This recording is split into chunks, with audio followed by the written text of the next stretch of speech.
Praise the lord.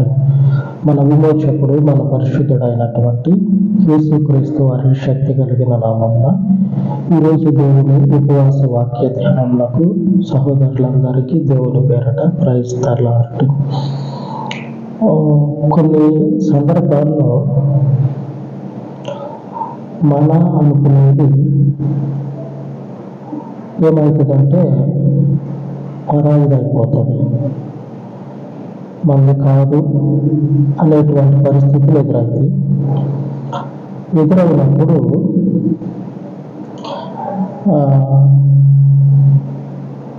ప్రాణ స్నేహితుల్లో లేకపోతే మనకి ఉన్నటువంటి ఆలోచన ఏదైతే ఉంటుందో దాని మీద ఆలోచన పెట్టుకోవటం కంటే కనపడనటువంటి వినపడనటువంటి దేవుని మీద నమ్మకం పెట్టుకుంటే నిలదొక్కుంటాం జీవితంలో. ఇప్పుడు మీ పరిస్థితి అలాగే ఉండి ఉందేమో ఒకసారి ఆలోచన చేసుకోండి. మనం అనుకునేది మనది కానప్పుడు ధైర్యంగా వదిలిపెట్టేసుకొని అసలు ఆలోచన లేనటువంటి సమయంలో అసలు ఇది నిలబడతా అనేటువంటి పరిస్థితుల్లో దేవుని మీద ఆలోచన నమ్మకం ఉంచుకుంటే నిలబడుకుంటాం. అది మాత్రం ఖచ్చితం, నిశ్చయం అది. ఇక ఈరోజు మన వాక్యంలో ఈ విషయాలను ధ్యానించుకుందాం. మొదటిగా ఆదికాండంలో ఉన్నటువంటి అబ్రహాము జీవితాన్ని చూస్తే భార్య చెప్పింది కదా అని హాగర్ని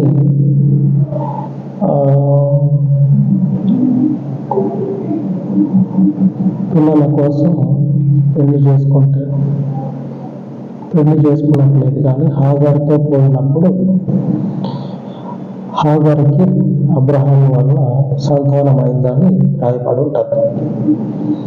భార్యనే ప్రేరేపిస్తుంది, భార్యనే అంటే సారాయినే చెప్తుంది, నాకు పిల్లలు లేరు కదా, ఉన్నటువంటి ఈ పొలాలతోటి నువ్వు పోయినట్లయితే పిల్లలవుతారు, నాకున్నటువంటి ఆ లోటు అనేది పోతుంది అని చెప్తే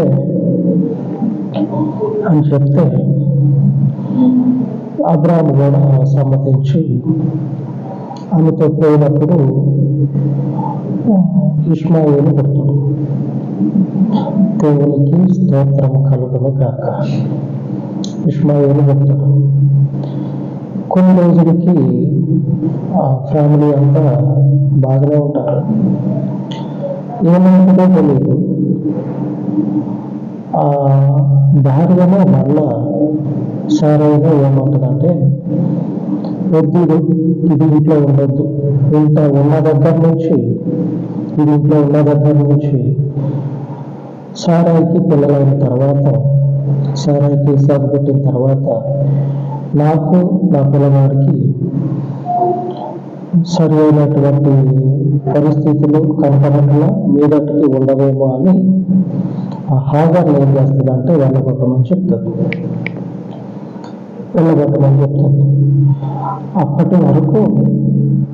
అప్పటి వరకు మనవులే కదా, నాకే ఇబ్బంది లేదు, నాకు ఏ ఇబ్బంది లేదు అని అనుకుంటా ఉన్నారేమో. హాగర్కి వచ్చినటువంటి పరిస్థితి ఎదురైతే ధైర్యంగా ముందడిగేయండి. దేవుడు మీ ప్రార్థన వింటాడు. ఆయన యందు నమ్మిక ఉంచినటువంటి వారిని ఆయన మర్చిపోడు. హాగర్ ఏం చేస్తుందంటే సారాయి చేత వెళ్ళగొట్టబడుతుంది. సారాయి హాగర్ని బయటకు వెళ్ళగొట్టేస్తుంది. చివరికి వచ్చేళ్ళకే హాగరు రోడ్డును పడుతుంది. ఒకసారి ఆలోచన చేయండి, హాగరు రోడ్డును పడుతుంది. అబ్రాము బాగానే ఉన్నాడు, సారయి బాగానే ఉన్నాడు. ఈ తల్లి, ఈ పిల్లగాడు ఇద్దరు అనామకులైపోతారు. వాళ్ళిద్దరు బాగానే ఉన్నారు. అబ్రాము, సారయి ఇద్దరు బాగానే ఉన్నారు. ఇటు వచ్చి వీళ్ళిద్దరే దిక్కులేని వాళ్ళు అయిపోతారు. అప్పటి వరకు హాగర్ పరిస్థితి ఏంది? నాకు బాగుంది, సెటిల్ అయిపోయిన లైఫ్లో, నాకు ఏ ఇబ్బంది లేదు, దేవుడు అబ్రాహామును బాగా ఆశీర్వదిస్తూ ఉన్నాడు, దేవుడు బాగా ఆశీర్వదిస్తూ ఉన్నాడు, ఏం చీకు చింత లేనటువంటి జీవితం. దాసిగా వచ్చి, పని మనిషిగా వచ్చి యజమానురాలు అయిపోయింది. ఆ తర్వాత పిల్లగాడు పుట్టిన తర్వాత స్థిరపరచబడ్డది. సడన్గా జీవితము అల్లకల్లోనే అయిపోయింది. బయటకు వెళ్ళగొట్టబడ్డది. హాగరు బయటకు వెళ్ళగొట్టబడ్డది. ఇప్పుడు పరిస్థితి ఏంటి?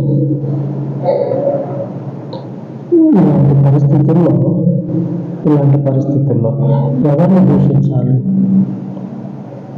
అబ్రాహామును అనాలా, సారయిని అనాలా, లేదా వీళ్ళిద్దరికి తోడుగా ఉన్నటువంటి దేవుణ్ణి అనాలా? ఎవరిని అనాలి? ఎవరిని కూడా ఒక మాట అనటానికి లేని పరిస్థితి. ఏమంటే ఆమె పొట్ట చేత పట్టుకొని వచ్చింది. పని మనిషి యజమానుల మీదకి అడ్డం తిరుగుతారా? చెప్పిన పని చేసుకుంటే పోవటమే వాళ్ళ పని. అడ్డం తిరిగి ఆలోచన వస్తే ఉన్న పని వేస్టింగ్ అయిపోతుంది. ఇక హాగరు చేసేదేం లేక ఉసూరు మంట బయటపడుతుంది. బయటపడ్డాక పోతా ఉంటుంది. దిక్కు మొక్కు తెలియక ఎటో పోతా ఉంటుంది. పోతా ఉన్నప్పుడు దేవుడు హాగర్తో మాట్లాడతాడు. అబ్రాహాము కాదు, దేవుడు. ఆ సారాయికి తెలియకుండా హాగర్తో వచ్చి, నువ్వు ఎక్కడే ఉండు, ఆ హాగర్ను పంపించడం కదా, ఆ ఊరు చివర మలుపు తిరిగిందో లేదో చూసేస్తా అని చెప్పాలని అబ్రాహాము వచ్చి సాటంగా సారాయికి తెలియకుండా అన్ని డబ్బులు తిండి గంటలు ఇచ్చి వాళ్ళు బాగా బతకండి అని చెప్పాలని అట్లాగే మాట్లాడినటువంటి మనిషి కాదు అబ్రాహాము. వదిలిపెట్టేసి భార్య చెప్పిందని మొదట హాగర్తో పాటు వెళ్ళిండు. ఆ తర్వాత భార్య చెప్పిందని హాగర్ని బయటకు వెళ్ళగొట్టేసి, ఇక బయటకు వెళ్ళగొట్టేసిన తర్వాత పట్టించుకోలేదు. ఇట్లా అరణ్యంలో ఎటు పోవాలో తోచకుండా ఉన్నప్పుడు ఆ హాగరు చేతిలో ఉన్నటువంటి ఆ ఇష్మాయేలు ఏడుపు, ఆ ఇష్మాయేలు స్వరము దేవుడు విని హాగరుతో మాట్లాడతాడు. లేఖనం సెలవిస్తా ఉన్నది, దేవుడు అబద్ధికుడు కాదు. ఆయన ఎవరిని కూడా ఒంటరిగా విడిచిపెట్టే దేవుడు కాదు. ఒంటరిగా విడిచిపెట్టే దేవుడు కాదు. నువ్వెవరివో, నీ బతికేందో, నీ జాతి ఏందో, నీ కులం ఏందో, నీ మతం ఏందో, నీ వ్యవహారం ఏందో నాకు తెలియదు, కానీ కొంచెం అక్కడనే ఉండు, ఈ పూర్వపురాణాన్ని తెలుసుకున్నాక మాట్లాడతా అక్కడనే ఉండు అని దూరం పెట్టేటువంటి దేవుడైతే కాదు. ఆమె ఇశ్రాయేలీయులతో ఒక మాట చెప్తే మాటల అర్థం ఏమని ఉంటుందంటే కొట్టినట్టు ఉంటుంది. నాకు ఇశ్రాయేలీలు కాదు, కానీ నేను చదువుకున్నప్పుడు కొట్టినట్టు అనిపించింది నాకు. లేఖనంలో పాత నిబంధనలు ఏమని ఉంటుందంటే, జాగ్రత్త ఇశ్రాయేలీలారా, తల్లిదండ్రులు లేనటువంటి పిల్లలు, దేశ కుమారులు, అనాథలైనటువంటి వాళ్ళు, ఇటువంటి వాళ్ళు దేవునికి కనుక మొరపెడితే, అంటే నాకు మొరపెడితే, వాళ్ళ మాట, వాళ్ళ ప్రార్థన నేను ఖచ్చితంగా వింటాను. తల్లిదండ్రులు లేనటువంటి వాళ్ళు, వెనక ముందు ఎవరు లేనటువంటి తల్లిదండ్రులు వెలువబడతారు కదా చూడకుండా. అట్లాగే లోకంలో నా అనేటువంటి వాళ్ళు, ఎవరు లేనటువంటి ఈ ఒంటరి వాళ్ళు ఉంటారు కదా, అటువంటి వాళ్ళు మీ మధ్యలో ఉండి మీ చేత వాళ్ళు ఏదన్నా కొంచెం ఇబ్బంది పడి నాకు కనుక ప్రార్థన చేస్తే గుర్తుపెట్టుకోండి, వాళ్ళ ప్రార్థన నేను ఖచ్చితంగా వింటాను అని ఇశ్రాయేలీయులతో చెప్తాడు. మరి వీళ్ళు దేవుని సన్నిధికి పోయి ఆ గొర్రెలని, మేకలని, ఎద్దులని, పక్షులని బలించి మమ్మల్ని కరుణించయ్యా అని దీవారాత్రులు ప్రార్థన చేసే వీళ్ళ ప్రార్థన పక్కకు పోతుంది.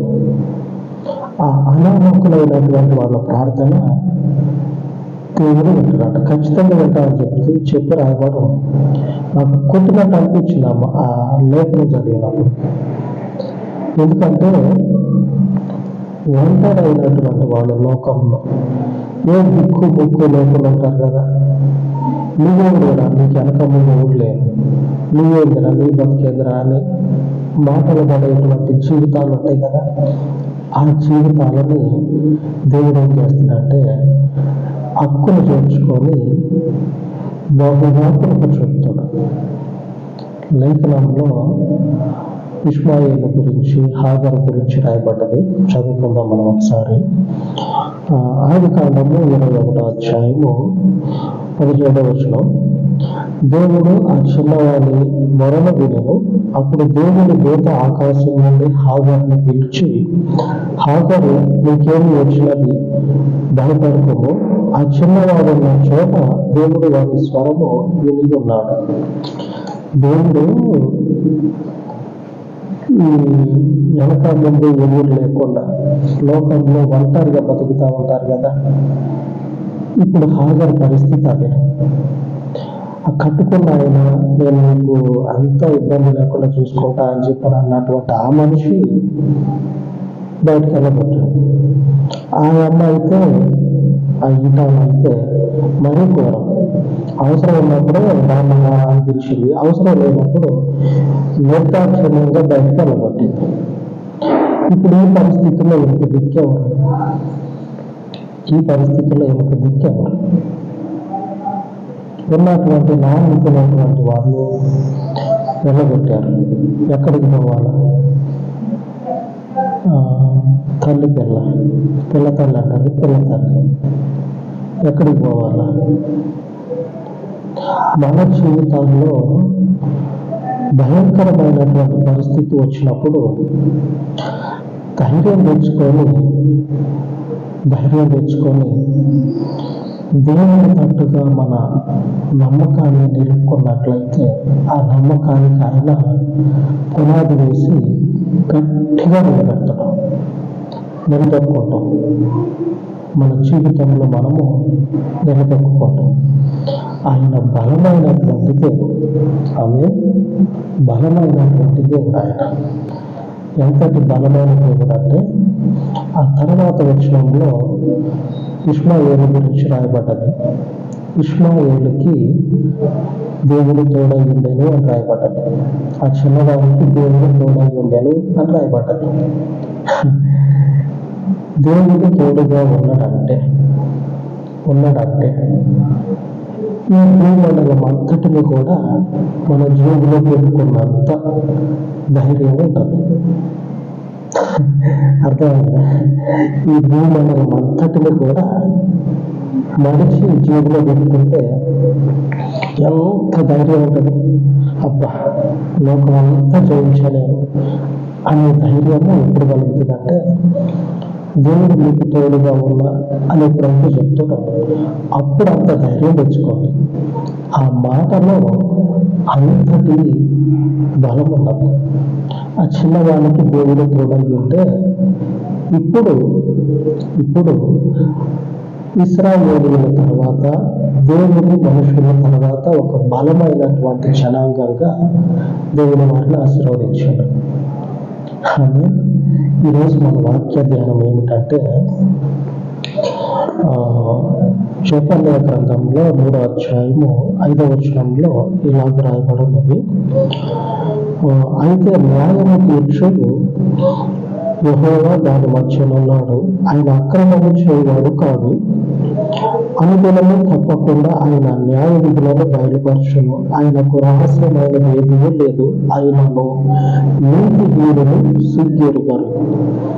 ఈ వచనంలో మన ఈరోజు వాక్య ధ్యానం ఏమిటంటే ఆయన అక్రమము చేయవాడు కాడు. దేవునికి స్తోత్రం కలుగును గాక. ఆమేన్ ఆమేన్. ఎందుకంటే అటు అబ్రహాము తర్వాత శారా ఇద్దరు కూడా క్రమంగా పద్ధతిగా ఉన్నారు. హాగర్తోటి చివరికి వచ్చాలకే జీవితం అంతా అల్లకల్లోలమయ్యేటట్లుగా కారకులయ్యారు. పాపం అని చెప్పినటువంటి ఆలోచన కూడా ఆ శారానికి రాదు. పోతే నాకేంది అన్నట్లుగా అక్కడ పరిస్థితి. ఆమె అన్న మాటలు మనం చదువుకుంటూ అనిపిస్తుంది. దీన్ని వెళ్ళగొట్టు బయటికి, ఈ పనిదాన్ని బయటకు వెళ్ళగొట్టు అని రాయబడి ఉంటాడు. అబ్రాహాం తండ్రి ఈ దాసిని దీని కొడుకుని వెళ్ళగొట్టు అని శారా అంటారు. అబ్రాహాంకి ఎంత బాగా అనిపించినా సరే మరి ఆ మాట వినాలి కదా. ఏం చేసినంటే వదిలిపెట్టేసిండు. ఈ మనుషులు కొంచెంసేపు పక్కన పెడితే వెళ్ళని దేవుని అక్రమం అనేది ఆయన ఎన్నడూ కూడా చేయడు.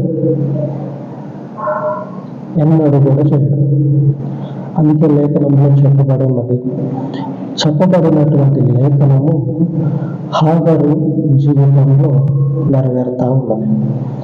దేవుడు కనుక ఏ మాత్రము నిర్లక్ష్య పెట్టినా ఆమె జీవితము ఎలాగైతే బయటకు వెళ్ళగొట్టబడ్డదో లోకంలో కూడా అలాగనే వెళ్ళగొట్టబడేది. సొంత ఇంట్లోనే ఆమెకి సరైన పరిస్థితులు లేవు. బయట ఇంకా అందుకే దేవుడు అక్రమం చేయడం. హాగరుకి దేవుడు చెప్పినటువంటి మాట, నువ్వు ధైర్యం తెచ్చుకొని ఆ పిల్లగాన్ని తీసుకొని నీ జీవితాన్ని నువ్వు కొనసాగించు. దేవుడు ఆ పిల్లగాడికి తోడుగా ఉన్నాడు. మన జీవితంలో ఇటువంటి పరిస్థితులు ఎన్ని వచ్చినా సరే ధైర్యం తెచ్చుకొని మన జీవితంలో మనము నడుచుకుంటూ ఉన్నట్లయితే మన దేవుడు తోడై ఉండి మనల్ని నిలబెడతాడు, ఆశీర్వదిస్తాడు. ఆయన యందు ఏ అక్రమము ఏ దుర్నీతి లేదు. ఈ అబ్రహాము శారాయి పరిస్థితులను బట్టి మారిపోయారు. దేవుడు మారడు.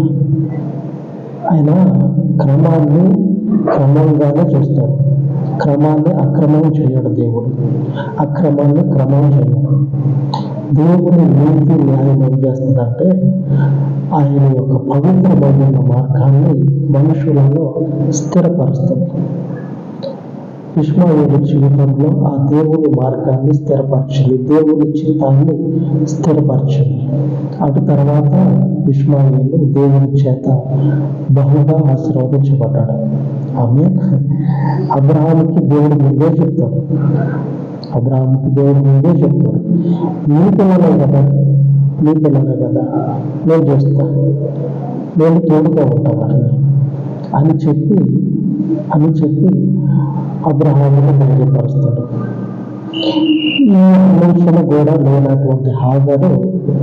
ఈ ఆలోచన లేనటువంటి హాగరు అరణ్యంలోకి పోయి ఇంకేముంది అంతా అయిపోయిందని దిగులు పడతా ఉంటుంది.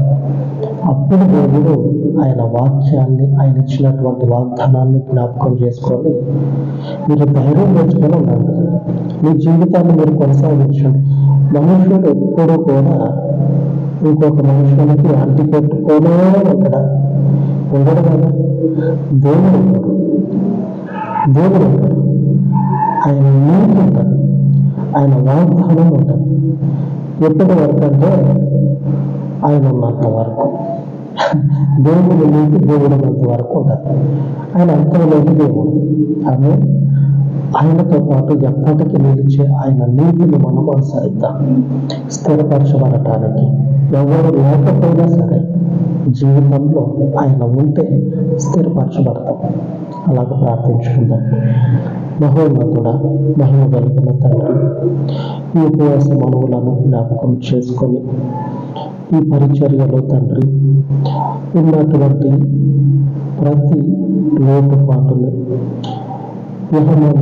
ప్రతి బలహీనతని అధిగమించుటకు సహోదరులకు తండ్రి బలమును, మీ పరలోకపు వాగ్దానమును మీరు అనుగ్రహించి, మీ యందు స్థిరపడి, మీ యందు తండ్రి బలమును పొందుటకు మీ వాగ్దానము చేత నిబిడలను దర్శించిన మీరు మీ వాగ్దానమును స్థాపించి, పరిస్థితులు తారుమారైన సందర్భంలో మీ బిడల హృదయము తారుమారు కాకుండా ఇష్మాయేలుకి ఏ రీతిగా నువ్వు సమాధానం ఇచ్చి తోడై ఉన్నావో ఆ రీతిగా ఈ సహోదరులకు తోడై ఉండి బలపరచండి.